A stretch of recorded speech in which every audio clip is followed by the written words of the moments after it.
Good afternoon, everybody. So we do this every year. It's one of my favorite bills of the year.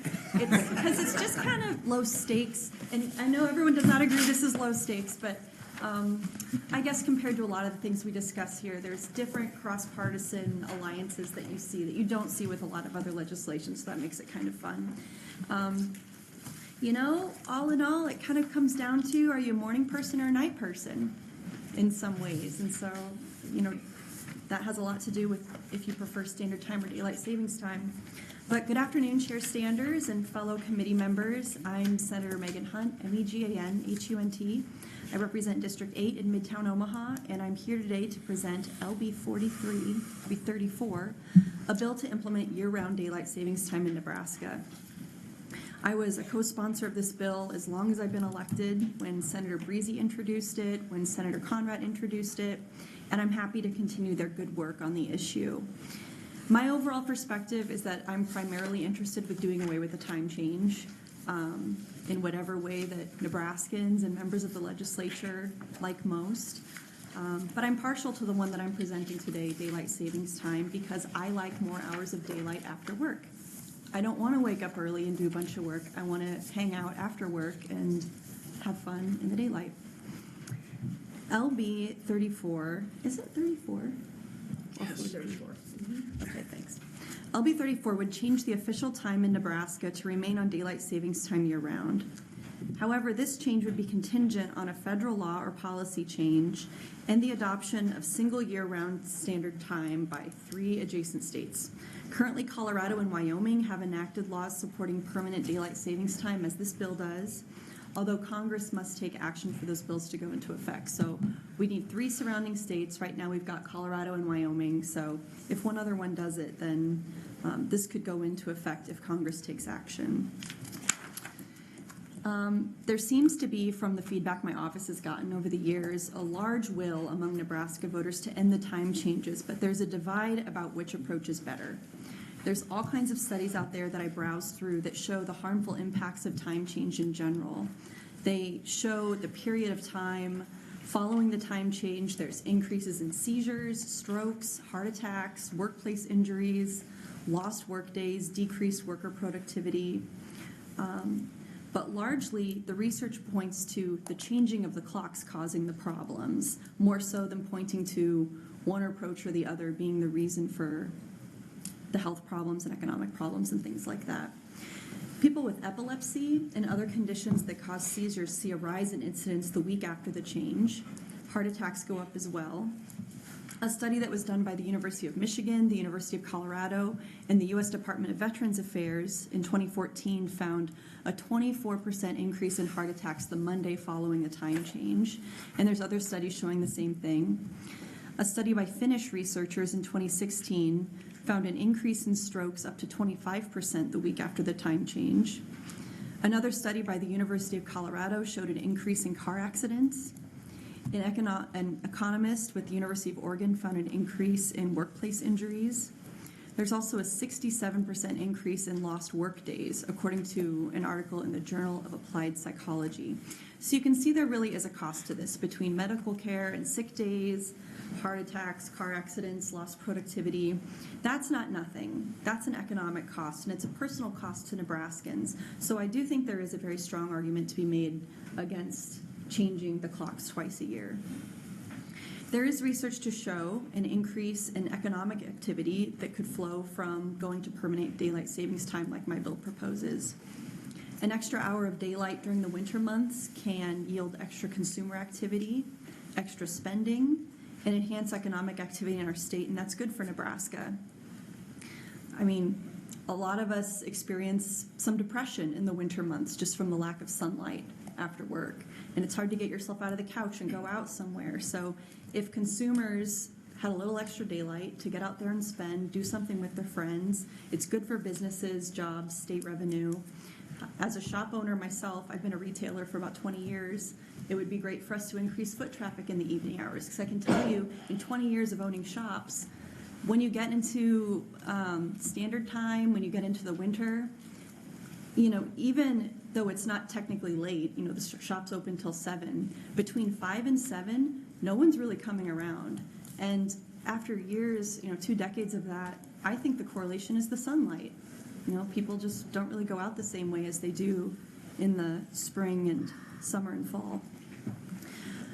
One study I thought was interesting that Senator Breezy shared when he introduced the bill was that J.P. Morgan Chase did a study in 2016 just to assess the economic impact of daylight savings time. And they did it by comparing credit card spending 30 days before and after daylight savings time. And then they compared that spending to Phoenix. They kind of used Phoenix as a control because they don't change their time. So what they found was that average credit card spending increased by nearly 2% for the month after daylight savings time, and they found they found a decrease of 3.5% after the start of standard time. So basically, what this J.P. Morgan Chase study found was that when you get more hours after work, credit card spending goes up 2%. When it's dark, it goes down 3.5%. So, there's some evidence based on some great data that there is increased consumer spending. And as far as federal action, the U.S. Senate passed the Sunshine Protection Act in 2022, but it has not been voted on by the House. There have been continued calls for congressional action on this topic. President Trump and some of his more prominent cabinet members and advisors like Elon Musk and Vivek Ramaswamy have also spoken about intentions to do the same thing. Over the past 5 years, 20 states have joined this movement. It's a strong signal for Congress to act. This bill also allows for an order of authorization by the U.S. Secretary of Transportation, so that could be a possibility as well. And when something happens at the federal level, things could be moving pretty quickly, and we don't want Nebraska to be left behind. Passing the bill now just allows us to be ready. Another thing I'd say about the time change is that people get used to whatever we end up doing. The data shows that the week, the month, whatever, after a time change, there's a lot of health issues, accidents, lost productivity, but generally people get used to it.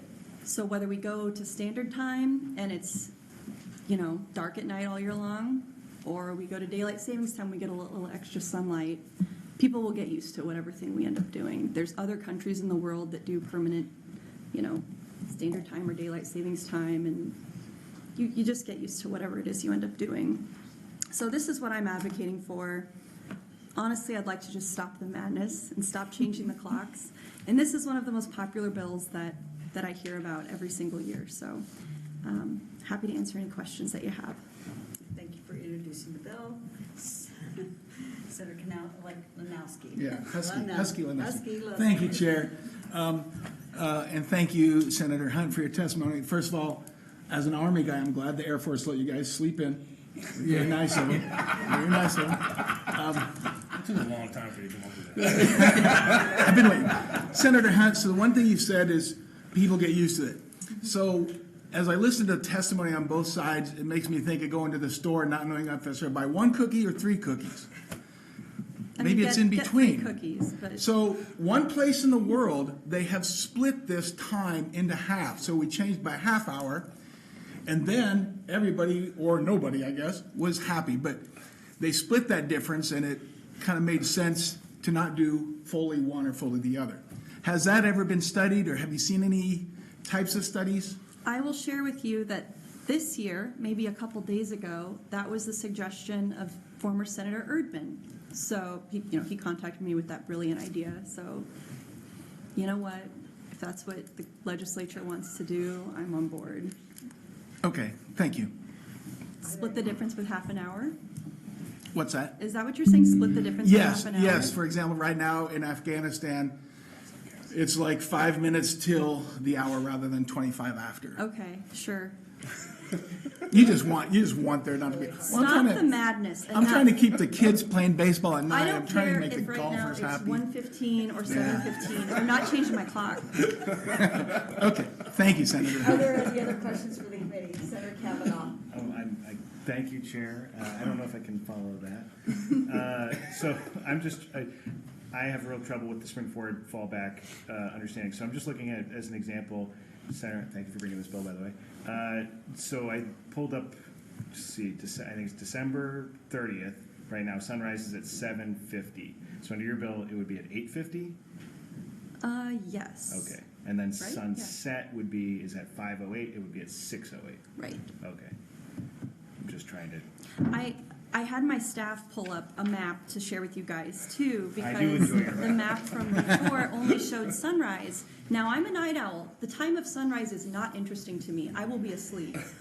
I don't care what time it is. And That's so what Senator Kavanaugh's in. what my map shows you is if you're cool and you go to parties and stuff like that, this shows how late you can stay out and still have some daylight.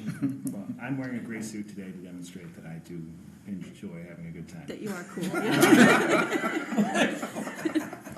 I would say the thing I enjoy, the distinction of between your map and the map from the folks from Mr. P, is that your map has the lines are going from the southeast to the northwest, and his has the lines going from the northeast to the southwest, which I'm assuming has something to do with which time of year you're representing as the preferred time of year. So I appreciate that the distinction was drawn there. But my other question is, are you here representing the man? I have never represented the man and never will. I didn't think I so. famously have problems with men, so. Thank you for bringing the bell. Are there any other questions from the committee? Any other questions from the committee? Seeing none? Thank you. Senator Hunt. Coming up for position comments for a hearing record, proponents 32, opponents 12, and 4 in the neutral. Great, thank you, Senator Sanders. I appreciate the points made by the opposition. I want to be clear on the record too that I don't intend to make light of the, serious health consequences and adverse effects people have statistically much more often during periods after time changes, whether that's when we change to daylight savings time or when we change back to standard time. People get disoriented. It does affect the way we work, and it affects our productivity, and in worst cases, it can have extremely serious health effects. So I want to be clear that I'm not making light of that, but, in this work, there's always, if there's a chance for levity, I think it's good to take it. And this is a bill I really like doing every year and an issue that I like discussing. So if you have any other questions, I'm happy to take them. Are there any questions from the committee? See none? Thank That was you. easy.